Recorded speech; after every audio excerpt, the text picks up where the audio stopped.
President of Americans for Prosperity Foundation, Mark Levin.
Maybe I'll just call liberals buffoonish.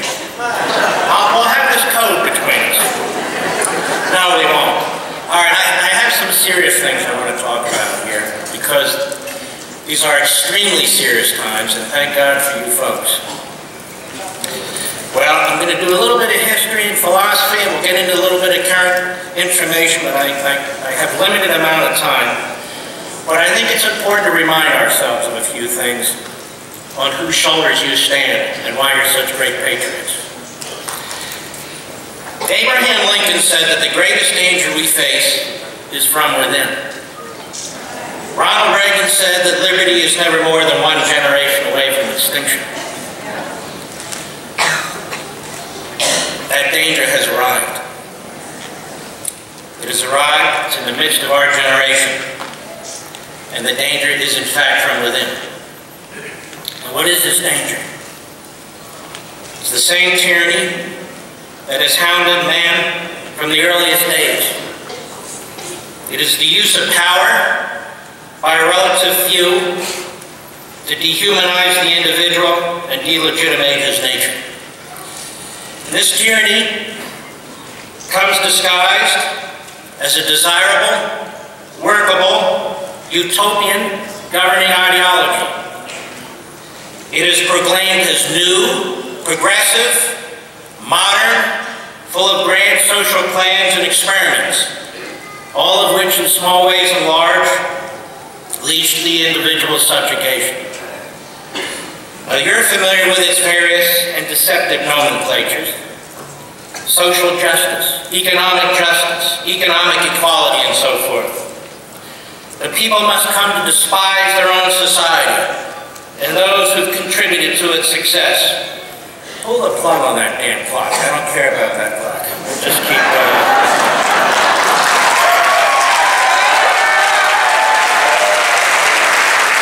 Let's say what we have to say. It is an appeal to malcontents. And to the extent there aren't enough malcontents to appeal to, they must create them through indoctrination, government subsidies, and outright coercion. Remarkably, the President of the United States is one of the malcontents. That's right. By his own words, he seeks to fundamentally transform the country we love. He seeks to remake America, and the political conditions for his rise to power and his exercise of power were developed over the last 100 years. More on that later. We live in a post-constitutional America, where the Constitution is, in so many critical respects, a dead letter. If it isn't flat out ignored, its words are twisted and deformed, the purpose of which is to empower a relative handful of political and appointed masterminds and their army of bureaucrats in contravention of the Constitution Constitution's matrix of limitations to centralized, concentrated governmental power. The reason for this is obvious. It's not possible to live simultaneously in a functioning constitutional republic and a statist regime. Therefore, the unraveling of the Constitution has been the applied focus of the statists since their embrace of European progressivism and Fabian socialism some 100 years ago. You need not take my word for it. In 1908, before he became president, Woodrow Wilson attacked the foundational purpose of America's existence, which the Constitution was intended to preserve. He also dismissed the Declaration of Independence when he declared, quote, "No doubt a great deal of nonsense has been talked about the inalienable rights of the individual, and a great deal that was mere vague sentiment and pleasing speculation has been put forward as fundamental principle," unquote. Wilson went on to proclaim, "Government is a part of life, and with life it must change alike in its objects and its practices. Only this principle must remain unaltered," he said, "the principle of liberty, that there must be the freest right and opportunity of adjustment. Political liberty consists in the best practicable adjustment between the power of the government and the privilege of the individual." Wilson went on to condemn federalism, the notion of state sovereignty. He also insisted that there could be no practical defined limits on the federal branches of government, for they have to be free to respond to modernity, promote the greater good, level the playing field, etc. So liberty becomes a privilege. There are no individual unalienable rights. Government must grow in power and scope. Wilson said the president is at liberty, both in law and conscience, to be as big a man as he can. His capacity will set the limit to the office. He said the courts are to determine the adequacy of the Constitution in respect to the needs and interests of the nation. Our conscience, he said, in matters of law and our opportunity in matters of politics are in their hands. He called this constitutional adaptation. I call it bullcrap.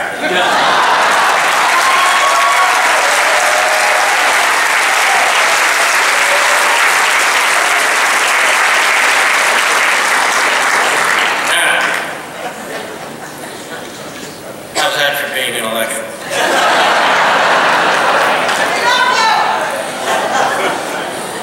Now, Wilson is only one among many. During his presidency, and especially as presidential candidate of the Progressive Party, Theodore Roosevelt was of like mind. And with only a few exceptions, frankly, every president has, to one degree or another, taken an oath to uphold the Constitution. They have no intention of upholding it. Let me put it this way. Is there anything the federal government cannot regulate if it chooses to? The Supreme Court just ruled that it can even regulate our physical and mental well-being by dictating our health care coverage. It doesn't get more authoritarian than that.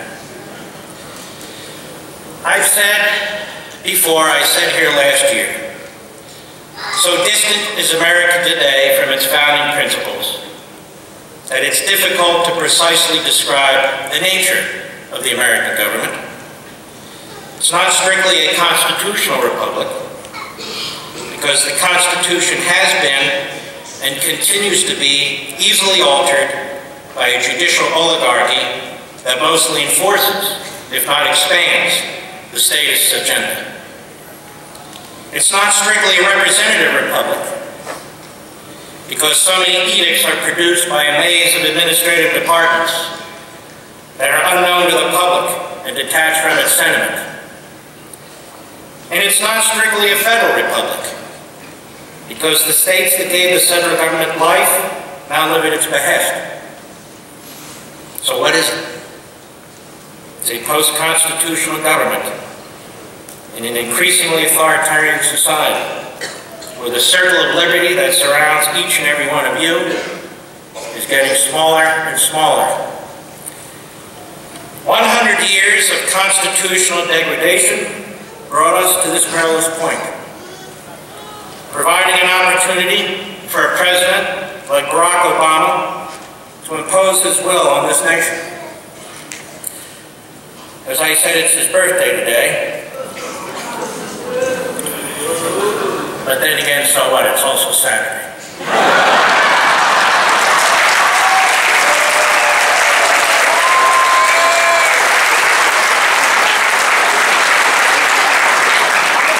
No offense.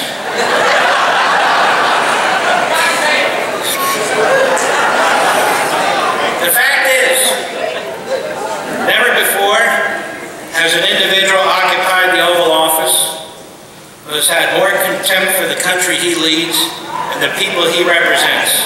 And in this,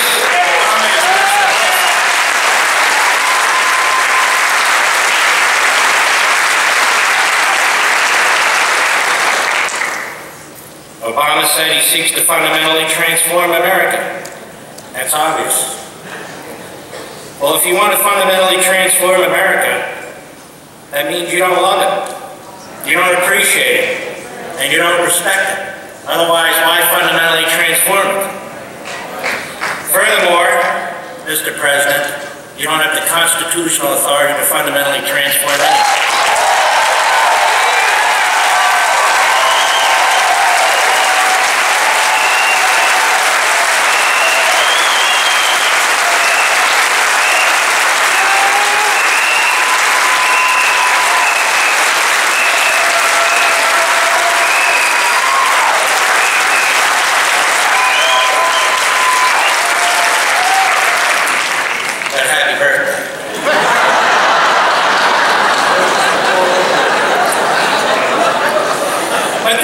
Explain why Obama fancies the governing system in Red China, which he's alluded to in the past. Of course, it's the president's job first and foremost to preserve, protect, and defend the Constitution, not to evade it and abuse it.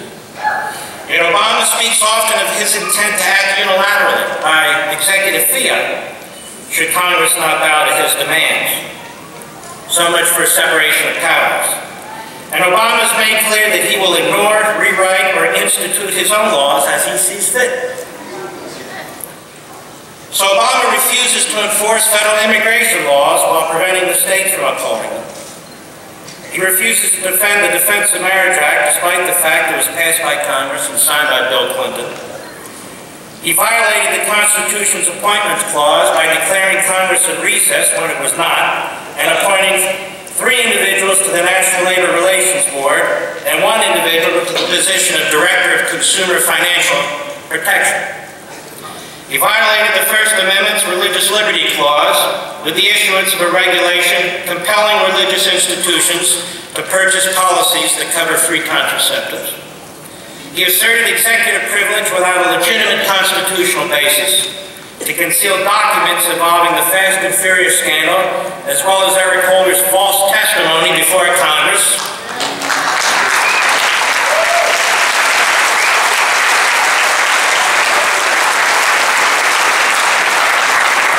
And the list goes on, but my time is short. He promises to do a lot more.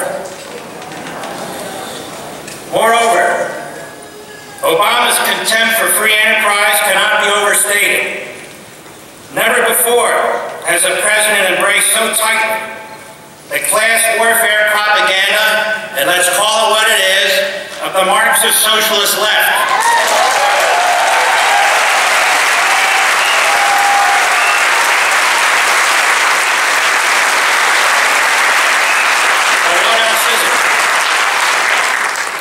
Whether he seeks to redistribute resources from the suburbs to the cities as one author writes, whether he seeks to redistribute resources from the United States to the Third World as another author writes, the fact is, Obama intends to spread the wealth, as he told Joe the plumber, and has and will continue to use the power of the government to do just that.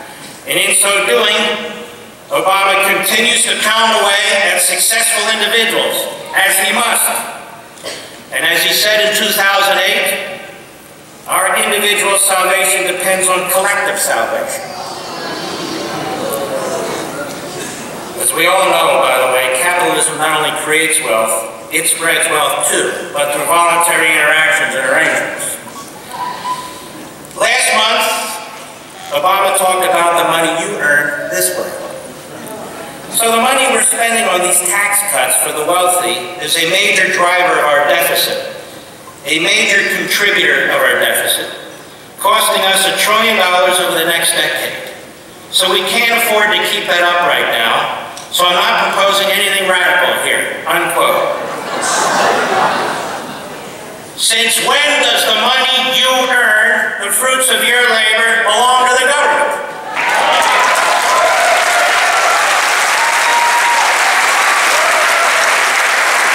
Since when does the government get to determine how much money you need, allowing you to keep whatever it needs it doesn't need?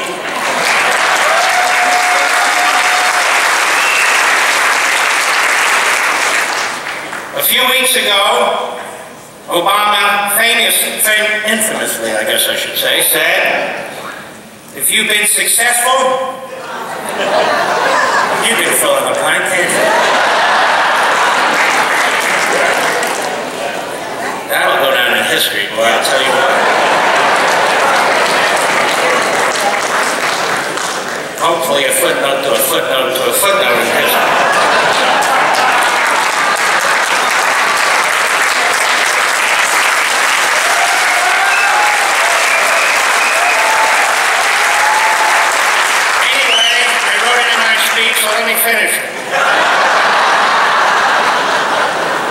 Obama infamously said, if you've been successful, you didn't get there on your own. I'm always struck by people who think, well, it must be because I was just so smart. There are a lot of smart people out there, he said. It must be because I worked harder than everybody else. Well, let me tell you something. There's a whole bunch of people working hard out there. Apparently not enough, I might add.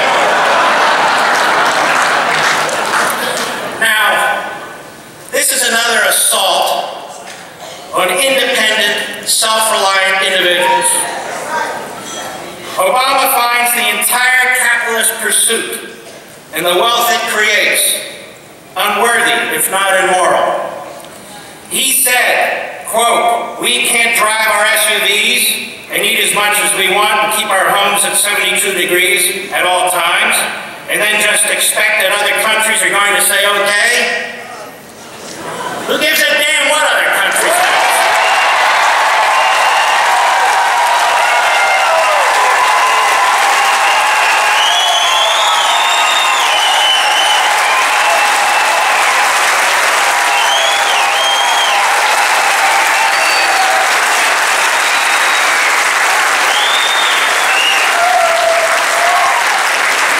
We live in the United States of America, and we don't need the permission of other countries, or for that matter, the President of the United States to live as we choose.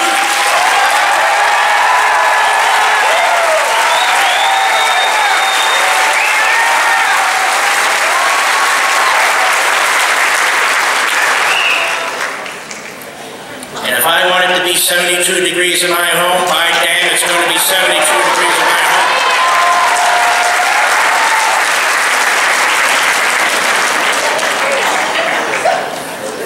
It's worth retelling that before Obama was elected to any federal office, to the Senate for about 14 days before he became president,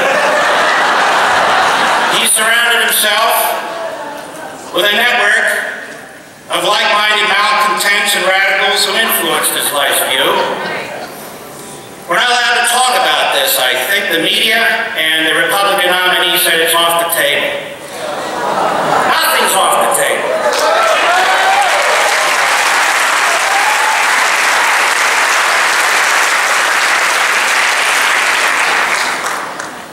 And this circle of malcontents include well-known communist Frank Marshall Davis, who wrote in 1947, quote, I admire Russia,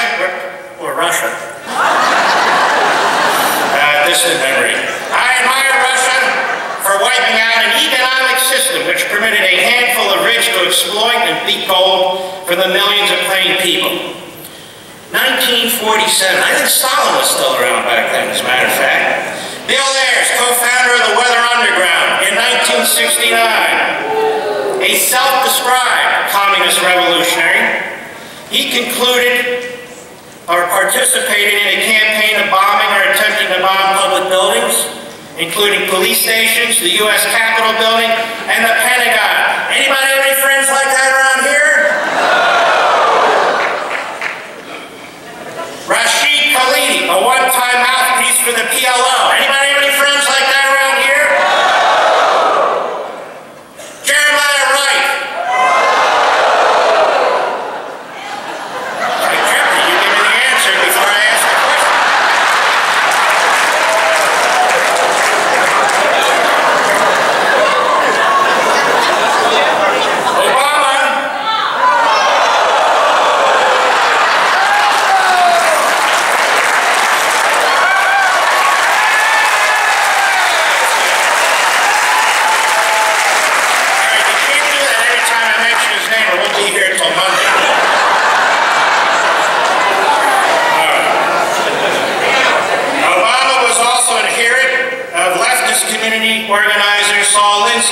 Who wrote in his book for radicals, quote, "A reformation means that masses of our people will have reached the point of disillusionment with past ways and values.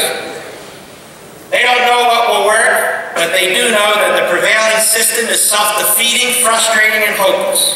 They won't act for change, but won't strongly oppose those who do." He said the time is right for revolution. I say the time is right to reinstate the American Revolution.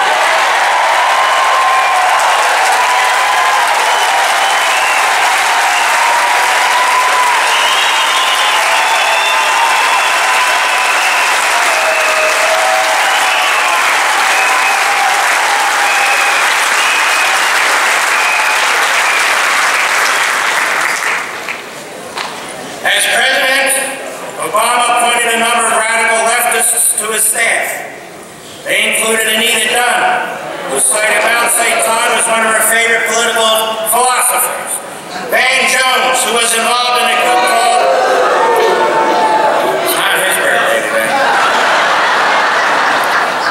Involved in a group called Storm, standing together to organize a revolutionary movement, and a supporter of Umay Abu Jamal, a cop killer.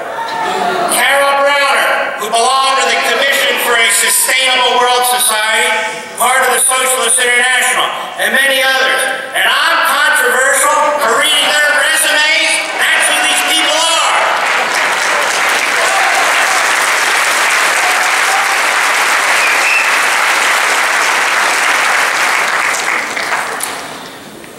These people have done terrible damage to our country.